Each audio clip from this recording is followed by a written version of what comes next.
ইসলামের কবর পাহাড়ের চূড়ায়, আর কারোরটা চিহ্নিত নাই, আর কারো ব্যাপারে এই কথা লেখা নাই যে হায়াতুন নবী কবরে জিন্দা। ওলামা বলতে পারবে না, কি বলতে পারবেন? কিন্তু আমাদের নবীজি কবরে জিন্দা, হায়াতুন নবী। আপনাদের ভিতরে কেউ মামাতুন নবীর কায়েল? হায়াতুন নবী। আল্লাহ কোরআনে ওয়াদা করছে, বন্ধু আপনি থাকবেন, উম্মতকে সমূলে ধ্বংস করব তো করব কি করে? আছে তো আছে কোথায়? মদিনা মুনাওয়ারায় রওজায়ে আতহারে এখনো জিন্দা বসা আছে। সামনে যায় দাঁড়াইলে দেখে, সালাম দিলে জবাব দেয়। বিশ্বাস হয় না? চলেন দুই কিতাবের হাওলা দেই, উলামারা পড়ে নিয়েন। হুসাইন আহমদ মাদানির জিন্দেগিতে আছে, দারুল উলুম দেওবন্দের হুসাইন আহমদ মাদানি রহমতুল্লাহ আলাইহির জীবনীতে আছে। উনি 18 বছর রিয়াজুল জান্নাতে বসে হাদিস পড়াইছেন। তো ওইখানে হায়াতুন নবী মামাতুন নবী নিয়ে তর্ক বিতর্ক চলতেছিল। একজন আরব ছিল, বড় জাইয়েদ আলেম, সে মামাতুন নবীর কায়েল ছিল। সে কোনো মতেই মানতে ছিল না দলিল। একদিন হুসাইন আহমদ মাদানি দর্শের ভিতরে জোশে চলে আসছেন। দর্শ বন্ধ করে দিয়া চোখ বন্ধ করে চুপ করে বসে আছেন। প্রশ্ন চলতেছে, উনি জবাব দেন না। একটু পরে উনি ইঙ্গিত দিচ্ছেন, রওজার দিকে দেখো। তো পুরো মসজিদ বড় মজমা রওজার দিকে দেখছেন। তো রওজার পর্দা সরে গেছে, সারা দুনিয়া দেখছে। আল্লাহ রসুল মজমার দিকে দেখা মুস্কি মুস্কি হাসতেছেন আর বসা আছেন। ওরা দেখেন।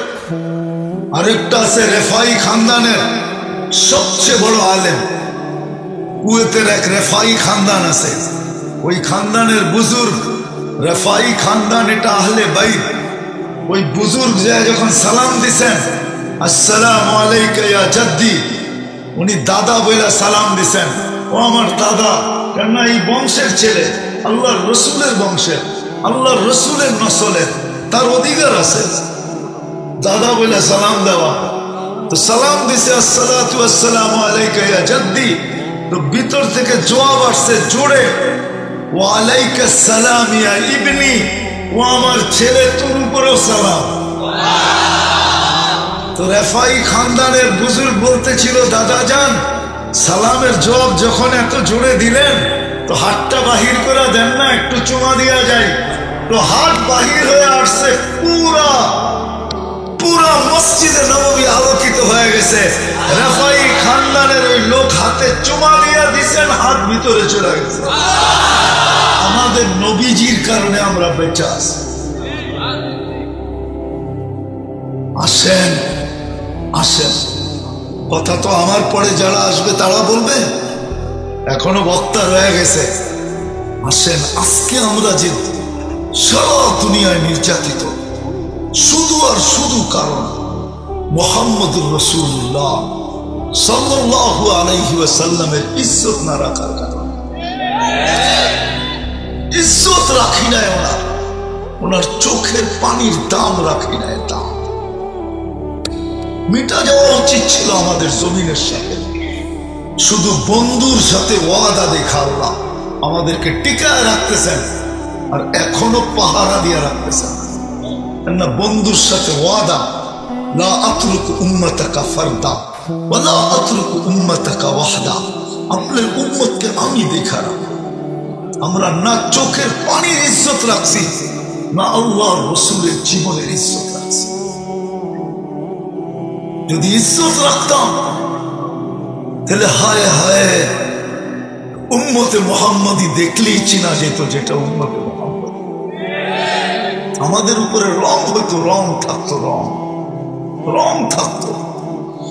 হাতে মেহেন্দি দেখলে কারো যেরকম বোঝা যায় যে মনে হয় বিয়ে করছে, নাইলে হাতে মেহেন্দি দিল কেন। আমাদের রং দেখা বোঝা যেত এটা উম্মতে মুহাম্মাদ। আজকে যুবক দেখলে চিনা যায় না, নারী দেখলে চিনা যায় না, পুরুষ দেখলে চিনা যায় না, শিক্ষিত দেখলে চিনা যায় না, অশিক্ষিত দেখলে চিনা যায় না, ব্যবসায়ী দেখলে চিনা যায় না। মালিক দেখলে চেনা যায় না, শ্রমিক দেখলে চেনা যায় না, কাউকেই চেনা যায় না। এটা উম্মতে মুহাম্মদী, যার কারণে আমরা নির্যাতিত। আপনি বলবেন যে আমরা নির্যাতিত, আমাদের অর্থ কম। দুনিয়ার 70% সম্পদ আল্লাহ মুসলমানদের পায়ের নিচে দিছে, পায়ের নিচে। অ্যানালাইসিস লাগান, খবর লাগান, তারপরে দেখেন। খালি ডলারটারে বড় দেখেন দেখি মনে করেন সব ওদের কাছে, পাউন্ডটারে বড় দেখেই মনে করেন ওদের কাছে। পাউন্ড ছোট টাকা, দুনিয়ার সবচেয়ে বড় টাকা মুসলমানের কাছে। কুয়েতের টাকার সামনে দুনিয়ার কোনো টাকা নেই। ওমানের টাকার সামনে দুনিয়ার কোনো টাকা নাই। দুনিয়ার সবচেয়ে বড় টাকা দুইটা, একটা হলো ওমানি দিনার, একটা হলো কুয়েতি দিনার। এর উপরে কোনো টাকা দুনিয়াতে নাই। দুনিয়ার সবচেয়ে 70% সম্পদ মুসলমানদের কাছে। সংখ্যায় মুসলমান 200 কোটি। আমাকে বুঝাইতে হবে না, আমাকে কি আপনি 9-6 দিয়ে বুঝাইবেন? মিডিয়া সিডিয়া দিয়ে কি বুঝাইবেন? আমি দুনিয়া ঘুরা শেষ করে ফেলছি। হাদিসে নেয়ামত বলতেছি আপনাদেরকে, অহংকার না। আজকেও আমি এক দেশের ভিসা রিসিভ করে আসছি। আমাকে দুনিয়া চিনাইতে হবে না, দেশের নাম বলবো না। নাম শুনলে আপনার চক্ষু কপালে উঠবে। আপনি বলবেন এই মোল্লারে দিল কি কইরা, ঠিক না? এটা খালি মোল্লা না, আমি হুজুর না, খাজুরও। আমাকে বুঝাইতে হবে না, দুনিয়ার 70% সম্পদ মুসলমানের পায়ের নিচে। বিশ্বাস হয় না? 30% সম্পদ আল্লাহ সারা দুনিয়াকে দিছে, 70% মুসলমানকে দিছে। আপনি খবর নিয়ে দেখেন আমার কথা, দুনিয়ার সবচেয়ে বড় টাকা মুসলমানদের কাছে। দুনিয়ার সবচেয়ে বেশি কাপড় পরে মুসলমান। বিশ্বাস হয় না? ওরা তো কাপড়ই পরে না, আবার বেশি আর কম কি? বিকেনিতে তো গাউসিয়াও পাওয়া যায়, বিকেনি আছে এখানে, বিকেনি বেচে এরকম ব্যবসায়ী আছে, নিচে পাওয়া যায় বিকেনি। চিনেন বিকেনি? বিকেনি বেচে গাউসিয়া মার্কেটে। আমি বিকেনি বললাম, এখানে বিকেনি বলে না, আরেকটা নাম বলে। ওটা গাউসিয়া বিক্রি হয়। জায়া দিগান 200 টাকার উপরে পিস নাই মনে হয়, আমার বিশ্বাস। 2-4টা পকেটে করে লেগে এলে আপনি করে দেখান যেত যে এটার নাম বিকেনি। যুবকরা চিনে, এখন নেটে সার্চ দিলে চলে আসবে বিকেনি, এখানে পাওয়া যায়। ওরা তো কাপড়ই পরে না, দামি পড়বে, বেশি পড়বে কোত্থেকে? দুনিয়ার সবচেয়ে দামি কাপড় পরে মুসলমান। বিশ্বাস হয় না? দুনিয়ার সবচেয়ে দামি কাপড় মুসলমান পরে, ওরা পড়ে না। যান যান যান, নেটে পাবেন বিল গেটসের এক একটা শার্ট কয় টাকা দাম, নেটে পাবেন, সার্চ দেন। আমি সার্চ দিয়া বলতেছি। আর আমাদের দেশে পাবেন এক একটা টি শার্ট 10 লাখ টাকা, ব্র্যান্ডের। পাবেন না? না নাই? জুতা বলে 20 লাখ, এটা কি মাথায় দেয় না পায়ে দেয়? জুতা কই দেয়? কিন্তু বাংলাদেশের নেটে আছে জুতার দাম 20 লাখ। কত কত? এটা কি দিয়ে বানাইছে? এটা মাথায় দিয়ে করে না ওই পায়ে দিয়ে করে? দুনিয়ার সবচেয়ে দামি জুতা পরে মুসলমান, কাপড় পরে মুসলমান, দুনিয়ার দামি জিনিস ব্যবহার করে মুসলমান। দুনিয়ার কোন দেশের প্রেসিডেন্ট নাই, আমেরিকা না, কানাডা না, অস্ট্রেলিয়া না, রানী ভিক্টোরিয়ার গাড়ির ভিতরে সোনার পার্স নাই। মুসলমান প্রেসিডেন্টের গাড়ির সোনার পার্স আছে, সোনার পার্স। আমি নাম বইলা দিই, আপনি সার্চ দিয়ে দেখেন। ব্রুনাইয়ের প্রেসিডেন্টের গাড়িতে সোনার পার্স আছে, সোনার পার্স। দেখেন, তারপরও নির্যাতিত কেন? দুনিয়ার সবচেয়ে দামি জিনিস ব্যবহার করে, দুনিয়ার সবচেয়ে বেশি খাওয়া খায় মুসলমান। মুসলমানের চেয়ে বেশি কেউ খায় না। এত দামি খাওয়াও কেউ খায় না। ম্যাকডোনাল্ড ফ্যাকডোনা কেএফসি আর এটা সার্চ দিয়া দেখেন সবচেয়ে বেশি মুসলমান খায়। তারপরও নির্যাতিত কেন? কেন নির্যাতিত মুসলমান? কয়টা দেখাবো আপনাদেরকে? 200 কোটি মুসলমান দুনিয়াতে, 200 কোটি। কেন নির্যাতিত? কেন নির্যাতিত? কোরআন তো বলে মুসলমান নির্যাতিত হবে না। উলাইকা লাহুমুল আমান, কোরআন তো বলে মুসলমান নির্যাতিত হবে না, ওদেরকে নিরাপত্তার চাদর দিয়া ডাইকা রাখবে। আল্লাহ বলে রাখবো তো রাখবো কি করে? তুই আমার বন্ধুর ইজ্জত রাখলি তো রাখলি কতটুকু? বন্ধুর দাঁড় দাঁড়লি তো কতটুকু? শুধু মুখে বলে মোহাব্বত করি, মুখে, শুধু মুখে। একজনও এখানে নাই যে কোরআনের উপরে হাত দিয়া বলতে পারবে আমি জানের, আমার জানের চেয়ে বেশি মুহাম্মদ রাসূলুল্লাহকে ভালোবাসি। আপনি কি এর ভালোবাসা? টিকা আছেন এখনো, এটা আল্লাহর ইহসান। শুধু বন্ধুর কারণে টিকায় রাখছেন, নাইলে এটা হয়তো হয় কি কইরা, হয়তো হয় কি কইরা। আমি বুঝাইলে বুঝবেন কিনা জানি না, চেষ্টা করতেছি। এটা হয়তো হয় কি কইরা? ডেলি 32 বার আল্লাহকে বলি, আল্লাহ ইহুদি নাসারার হাত থেকে আমাদেরকে বাঁচান। ডেলি 32 বার বলি, 32 বার। 32 রাকাত নামাজ পড়ি আমরা ডেলি, কমসে কম এই হুজুররা পড়ে 32 রাকাত নামাজ। 3 রাকাত বেতের, 17 রাকাত ফরজ, 12 রাকাত সুন্নতে মুআক্কাদা। কত হলো? আজকে তো 32 বার চায় আসলেন আপনি। ফজর থেকে ফজর, জোহর, আসর, মাগরিব, এশা 5 ওয়াক্তে 32 বার বলছেন আল্লাহ আমাকে ইহুদি নাসারার থেকে বাঁচান। আল্লাহ বলবে বাঁচাবো তো বাঁচাবো কি করে? কি করে তোদেরকে বাঁচাবো? তুই যখন বলতে থাকিস বাঁচাও, তখন তো কোরআন তোকে লানত করতে থাকে। কেননা তোর ভিতরে ইহুদি নাসারার ভালোবাসা, তোর রং সাজানো, তোর শরীর সাজানো ইহুদি নাসারার আদর্শে, তোর চুল কাটা ইহুদিদের আদর্শে, তোর প্যান্ট ইহুদিদের আদর্শে, তোর কাপড় ইহুদিদের আদর্শে, তোর খাওয়া ইহুদিদের আদর্শে, তোর লওয়া ইহুদিদের আদর্শে, তোর চলা ইহুদিদের আদর্শে, তোর বিয়া ইহুদিদের আদর্শে, তোর শাদী ইহুদিদের আদর্শে, তোর ঘুম ইহুদিদের আদর্শে, সবকিছু তুই ইহুদিদের আদর্শে সাজায়া আমার কাছে ভালো শাস্তে আসছিস। আর তুই বলতেছিস আমি ওদের হাত থেকে তোকে বাঁচাবো, তো তোরে ওদেরকে দিয়ে পিটাবো না তো কাকে দিয়ে পিটাবো? আমি বুঝাইতে পারতেছিলাম, মনে হয় আমার ভিতরের ব্যথা, এটা আমার ব্যথা, কিচ্ছু না, ওয়াজ না এটা। ওয়াজ তো আমার পরে যারা আসবে তারা করবে, আগে যারা করে গেছে তারা করে গেছে। আমি তো এক বেড়া কান্দে নিছি, এই জন্য ভিতরের ব্যথা। মুহাম্মদুর রাসূলুল্লাহর আদর্শ ছেড়ে দিল উম্মত, যাদের জন্য জীবনে কাঁদতে কাঁদতে, আরে আরশে যায়া যিনি উম্মত বলেন না,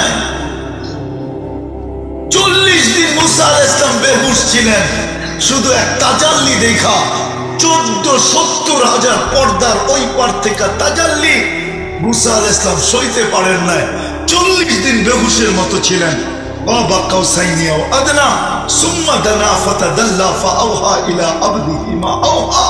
এরকম পাশে বসা আরশের উপরে সমস্ত নূরি পর্দা ভেদ করা, ওইখানে যা বসছেন। হারায় যাওয়ার কথা ছিল, কিছুই মনে আসার কথা ছিল না। আল্লাহ সালাম দিছেন, আসসালামু আলাইকা ইয়া আইয়ুহান নাবিয়্যু ওয়া রাহমাতুল্লাহি ওয়া বারাকাতুহু। ওই সময় আল্লাহ বন্ধুকে সালাম দিছেন, কিন্তু বন্ধু সালাম তো নিবে দূরের কথা, উল্টা বইলা উঠছে আমার উম্মত।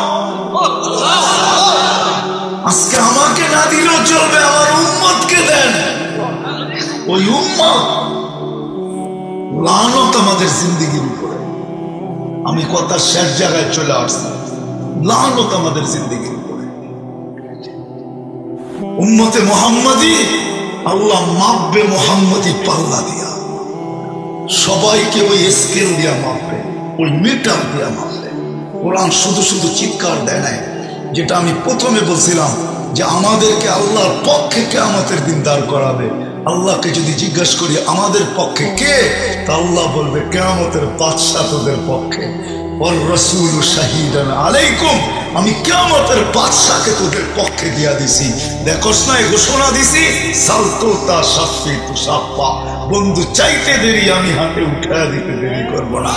আজকে বন্ধু চাবে আমি খালি দিব, আমি চাবো না আমি দিব। আজকে উম্মত ওই নবীর আদর্শ ছেড়ে দিছে, নবীর ইজ্জত রাখি না। সারা জীবন যদিও চোখের পানি জড়াইছে, জীবনের একটা পর্ব যায় না, 23 বছর চোখের পানি থামে না, মৃত্যু লগ্নে চোখের পানি নিয়ে দুনিয়ার থেকে বিদায় নিছে।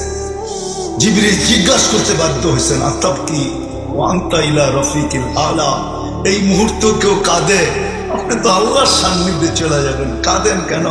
বলছে জিবরিল তুই বুঝবি কি কইরা, ফামাল্লি বাদি উম্মতি, ব্যথা তো আমার দিলে তোমার দিলে না, উম্মতকে কে দেখা রাখবো, এই জন্য চোখে পানি। আল্লাহ ওই মুহূর্তে জবাব দিছে, ইন্না লাহ লা ইয়াতরুকু উম্মাতাকা ওয়াহদা, আপনার উম্মতকে আল্লাহ দেখা রাখবেন।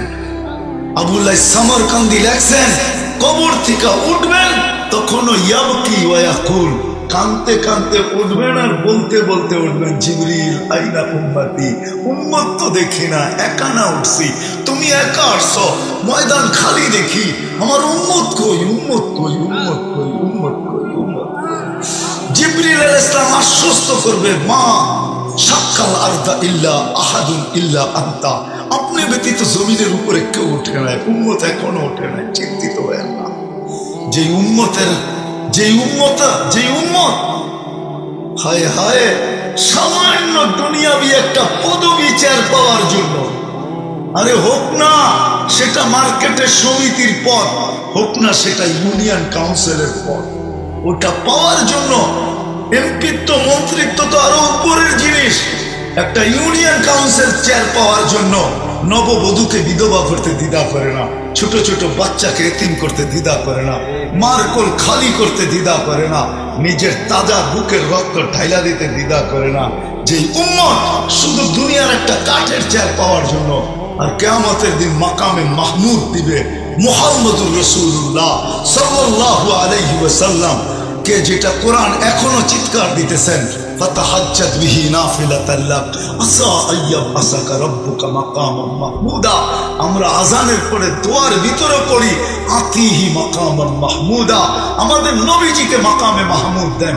ওই চেয়ার পাবে, তারপরও বসবে না। আল্লাহ বলবে কেন বসবেন না? বলছে যে 3 জায়গায় ছুটবে ও বসবে, তো বসবে কি করে? আল্লাহ জানেন, তারপরও জিজ্ঞাসা করবেন 3 জায়গা। উম্মতকে বলে আসছি হাউজে কাউসারের পানি নিজের হাতে পান করাবো, আমি বসলে পানি কে পান করাবে? ওইখান থেকে মিজানে ছুটবো, যদি পাল্লার সামনে না ঝোঁকে তো আপনার প্রতিশ্রুতি গুলার কাজে লাগাবো, তো লাগাবো কোন জায়গায়? ওইখানে দাঁড়াই চাওয়া শুরু করব। যতক্ষণ পাল্লার সামনে না ঝুঁকাবেন ততক্ষণ পর্যন্ত চাইতে থাকবো, ততক্ষণ পর্যন্ত সুপারিশ করতে থাকবো, ততক্ষণ পর্যন্ত চিৎকার দিতে থাকবো। উম্মতের পাল্লার সামনে ঝুঁকায় ছাড়বো। 3 নম্বর মিজানে পড়ছে রাতে ছুটা যাব। উম্মত পার না হইতে পারলে দুরুদের গাঠটি মাথায় দিয়ে পার করায় দেব। ওই রাসূল, আজকে আমরা তার সাজে সাজতে রাজি না। আমাদের এই বিপর্যয়ের কারণ একমাত্র কিচ্ছু না, শুধু আর শুধু নবীর ইজ্জত রাখি না, নবীর মান রাখি না, সম্মান রাখি না, নবীর আদর্শকে আদর্শ বানাই না। আজকে কিছু বলবে না আল্লাহ, বটে বাধ্য করবে না আল্লাহ। আমরা চিৎকার দিতে পারি, দিতেছি, বাধ্য আল্লাহ করবে না কাউকে, নাহলে করতে পারে, করতে পারে। সামান্য কিছু কইরা যদি এত কিছু দুনিয়ালাদের উপরে করতে পারে, সামান্য 3 বেলা 2 বেলা 3 বেলা 2 দিন 3 দিন 10 দিন মালিকের কথা মানে না, কান ধরা বের করে দিছে পারে চাকরির থেকে। এটা হয় না, হয় না গাউসিয়া? হ্যাঁ হ্যাঁ, ডেলি তো আপনার ভিতর থেকে 80,000 বার দূষিত অক্সিজেনকে বের করে, 80,000 বার। কার্বন ডাই অক্সাইডকে ডেলি আল্লাহ আমাদের ভিতর থেকে 80,000 বার ক্লিয়ার করেন, 80,000 বার। কত কতবার? দেখেন আপনি নেটে সার্চ দিয়া, আমরা শ্বাস প্রশ্বাস নিয়ে 1,60,000 বার, 60,000 পিওর অক্সিজেন যায়, ও যায়া দূষিত অক্সিজেনটাকে নিজের ভিতরে নিয়ে আনে। যখন আমরা ছাড়ি তো অক্সিজেনটা ওইটাকে নিয়ে বাহির হয়ে চলে আসে। বন্দাকে 80,000 বার আল্লাহ ডেলি কার্বন ডাই অক্সাইডকে ক্লিয়ার করেন, পরিষ্কার করেন, যে আমার বন্দা যেন অসুস্থ না পায়। যে আল্লাহ এতটুকু খেয়াল রাখে, ওই আল্লাহর খেয়াল কতটুকু রাখে? হায়, কিচ্ছুই যদি না করতো, নবীজি তো দেখায় দিয়া গেছিলেন, এই উম্মত যদি কিচ্ছুই না রাখতো, এতটুকু লাজ রাখতো যে আল্লাহ ডাকতে দেরি, মসজিদে আসতে দেরি হয় নাই, আল্লাহ ডাকতে দেরি, দোকানে জায়নামাজ বিছাইতে দেরি করে, আল্লাহ ডাকতে দেরি, মার্কেটের গলিতে চাটাই বিছাইতে দেরি করে না। দোকানদারও বলতেছে, ক্রেতাও বলতেছে, বিক্রেতাও বলতেছে, আগে নামাজ পড়া ভাই, আল্লাহ ডাকছে। এতটুকু যদি করতো, আজকে নির্যাতিত এই জন্য। আসেন, কথা শেষ জায়গায় চলে আসছে, আসেন, যদি আমার কথা বুঝে আসা থাকে, মৃত্যুর আগে তওবা করতে হবে।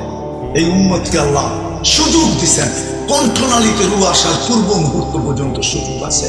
আসেন, আজকে এই জনসমুদ্র থেকে, এত বড় মজমা থেকে, এই সামিয়ানা আল্লাহর জন্য বাধা না। আসেন, হাত উঠায় তওবা করি। আসেন, করবেন? কে কে করবেন দেখি? তাহলে 2 হাত উঠায় বলেন, আল্লাহ মাফ করে দেন।